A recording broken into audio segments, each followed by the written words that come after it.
Selamat malam Pak, perkenalkan nama saya Rafael Detrik Simatupang dengan NIM 12X25006 dari Prodi Sistem Informasi.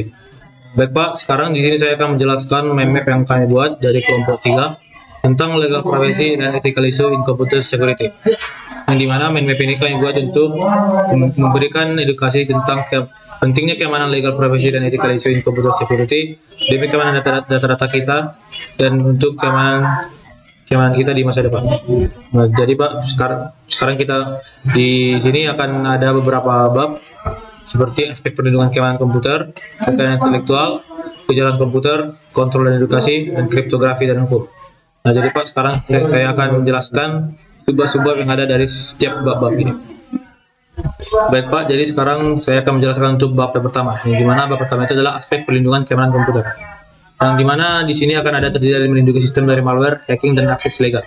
Nah, jadi di sini penting untuk melindungi sistem kita dari malware, hacking, dan akses legal karena beberapa hal ini sangat mengganggu untuk keamanan dari sistem yang kita miliki dan memiliki kemungkinan untuk merebut data-data yang kita miliki dan bisa disalahgunakan oleh orang lain. Lalu di sini akan ada melindungi hak cipta dan lisensi software. Di mana di sini melindungi hak cipta dan lisensi software itu sangat berguna untuk memastikan bahwa inovasi yang kita buat itu harus sesuai dengan izin kita jika ingin digunakan oleh orang lain, agar tidak ada orang yang asal menggunakan hak dari kita. Dan di mana di sini jika ada orang yang menggunakan hak dari kita tanpa ada izin dari kita, akan ada sanksi hukum yang diberikan, karena itu sama saja dengan melanggar hak kita sendiri. Lalu di sini ada hak programmer dan perusahaan diatur lewat kontrak NDA, yang dimana perusahaan secara hukum mengikat karyawan dan mitra untuk menjaga rahasia dagang, karena rahasia dagang ini sangat penting untuk melindungi lapisan yang ada di perusahaan tersebut. Lalu akan ada data pribadi yang dilindungi oleh UUD, PDP, dan GDRP. Yang dimana di sini akan ada perlindungan yang diberikan oleh negara untuk melindungi data pribadi kita. Dan jadi kuncinya nanti jika ada seseorang yang menggunakan data pribadi kita secara asal-asalan atau tanpa izin kita, akan dapat dilindungi oleh negara dan akan bisa ditindaklanjuti oleh negara juga. Dan di sini juga pengguna akan bisa dilindungi dari eksploitasi dan program berbahaya. Karena ada beberapa program yang bisa saja membahayakan data-data dan sistem yang ada dimiliki oleh seorang pengguna, dan bahkan bisa saja di masa depan akan ada kemungkinan bahwa eksploitasi dan program berbahaya ini bisa membahayakan hidup dari seseorang, karena bisa saja di masa depan, karena semua sudah menggunakan sistem dan data yang sudah sangat kuat dan teknologi yang sudah sangat kuat, jadi perlindungan ini sangat penting untuk menjaga keamanan kita untuk di masa depan nanti. Baik Pak, di sini saya akan menjelaskan untuk bab yang kedua. Di sini bab yang kedua adalah kekayaan intelektual yang terdiri dari hak cipta, paten, merek dagang, dan rahasia dagang. Di sini yang pertama itu adalah hak cipta, di mana kita harus melindungi ekspresi ide kita seperti software, buku, film, dan lain-lain. Kenapa kita perlu melindungi ini? Karena ide-ide yang telah kita buat dengan proses payah, yang telah kita buat ke dalam suatu hal seperti software, buku, atau film, bisa saja diambil oleh orang lain dan diklaim miliknya sendiri, sehingga kita sia-sia dalam memilikinya.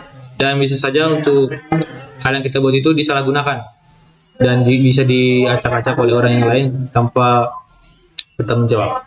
Jadi kita perlu melindungi dari kekayaan hak cipta kita agar hak milik kita dapat terjaga dengan baik. Lalu paten.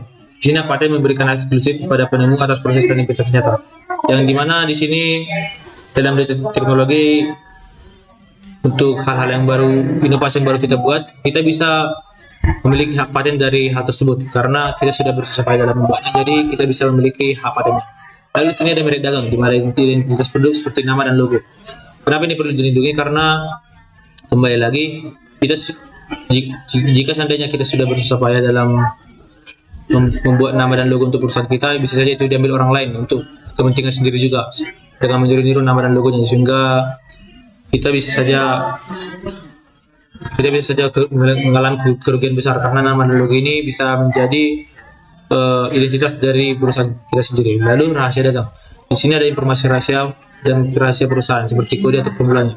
Kenapa ini perlu? Karena misalnya sebuah perusahaan A yang memproduksi sebuah minuman, jika formulanya bocor kepada orang lain, bisa saja orang meniru formula tersebut dan akhirnya bisa saja hal yang telah kita ciptakan dengan susah payah bisa saja ditiru oleh orang lain dengan seenaknya. Jadi kita perlu melindungi hak rahasia dagang kita.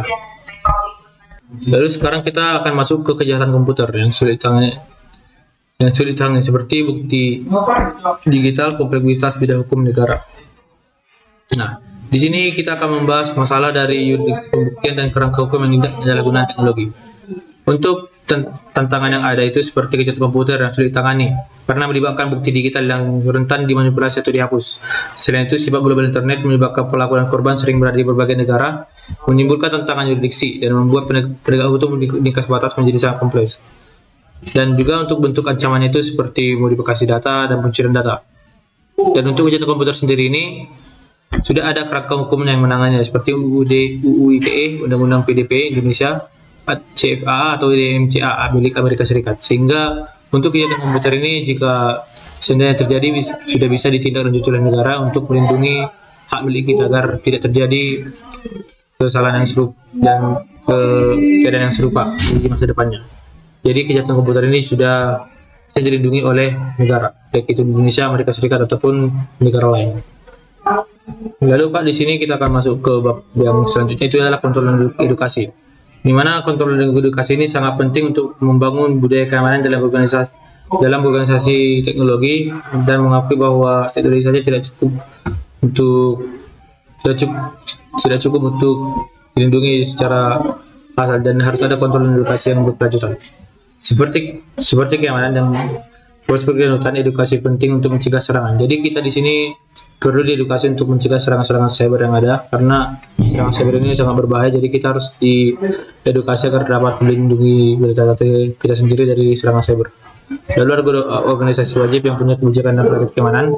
Di sini sudah ada beberapa organisasi yang dilatih untuk menjaga keamanan data-data milik penggunanya. Jadi jika seandainya ada serangan cyber, organisasi ini akan maju di paling terdepan untuk melindungi data-data penggunanya, dan tentu saja sudah ada pelatihan keamanan khusus untuk melindungi keamanan dari komputer kita.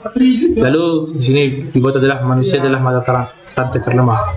Ya, karena manusia sendiri itu bisa saja berbuat hal yang demikian untuk kepentingan sendiri atau kepentingan kelompoknya. Jadi bisa dikatakan bahwa kontrol dan edukasi ini sangat berguna untuk kita di masa depannya agar dapat memiliki pengetahuan yang cukup baik untuk menjaga keamanan dari komputer dan data-data kita sendiri. Baik Pak, jadi untuk yang bab terakhir itu adalah kriptografi dan hukum. Kriptografi adalah ilmu tentang mengamankan informasi dan komunikasi melalui penggunaan kode, sehingga hanya pihak-pihak yang dimaksud yang dapat membaca dan memprosesnya. Kriptografi modern adalah dasar dari hampir semua keamanan digital, mulai dari transaksi perbankan hingga pesan pribadi, di mana akan ada kontrol dari pengguna dan ekspor, karena di masa lalu banyak negara-negara yang terutama contoh negara-negara barat yang mengklasifikasikan perangkat lunak sebagai senjata. Akibatnya ada pembatasan ketat terhadap ekspor kriptografi ke negara lain, sehingga ini perlu dikontrol lagi, karena kebijakan ini didasarkan pada kekhawatiran bahwa teknologi enkripsi yang tidak dapat dipecahkan dapat digunakan oleh kelompok teroris kriminal. Lalu karena adanya perubahan pandangan, sering perkembangan internet dan e-commerce, enkripsi menjadi garisan bisnis yang sulit, karena sulit membayangkan perdagangan global tanpa protokol aman, sehingga harus didukung oleh pemerintah. Namun hal ini memaksa banyaknya pemerintah untuk melonggarkan aturan ekspor karena enkripsi telah menjadi alat ekonomi dan komunikasi standar. Lalu untuk komunikasi ke escrow dan privasi, ini merupakan salah satu konflik paling sengit dalam sejarah kriptografi, melibatkan konsep escrow atau penyimpanan kunci. Konsep escrow ini adalah usulan regulasi di mana pengguna yang mengekspresikan komunikasi mereka diwajibkan untuk menyimpan sayangan kunci deskripsi, sehingga mereka dengan pihak ketiga terpercaya. Seringkali lembaga pemerintah atau badan yang itu tujuannya adalah memastikan bahwa dengan perintah pengadilan yang sah, penegak hukum dapat mengakses komunikasi secara enkripsi. Jadi di sini harus ada peningkatan keamanan agar tidak ada lagi yang melanggar kode enkripsi kriptografi yang ada. Nah, potensi penyalahgunaan itu sangat besar karena ada kekhawatiran bahwa sistem escrow dapat disalahgunakan untuk pengawasan massal tanpa pengawasan hukum yang memadai. Jadi untuk 5 bab yang sudah akan saya jelaskan ini semuanya berkaitan untuk keamanan privasi kita privasi dan data kita untuk kedepannya, karena privasi dan data kita di masa depan adalah menjadi hal yang sangat penting untuk kita menjalankan hal-hal yang ada dengan aman dan nyaman. Oke Pak, jadi cukup sekian dari penjelasan saya tentang yang kami buat tentang legal privacy dan ethical issue in computer security. Jadi intinya untuk keamanan, privasi dan masalah komputer security ini sudah menjadi masalah kita beberapa tahun ini. Jadi perlu adanya kontrol dan edukasi yang ada dan pelindungan dari hukum negara agar privasi dan data kita ke depannya aman. Jadi sekian penjelasan saya Pak. Jika ada kesalahan dalam pengucapan kata, saya minta maaf. Sekian, selamat malam Pak.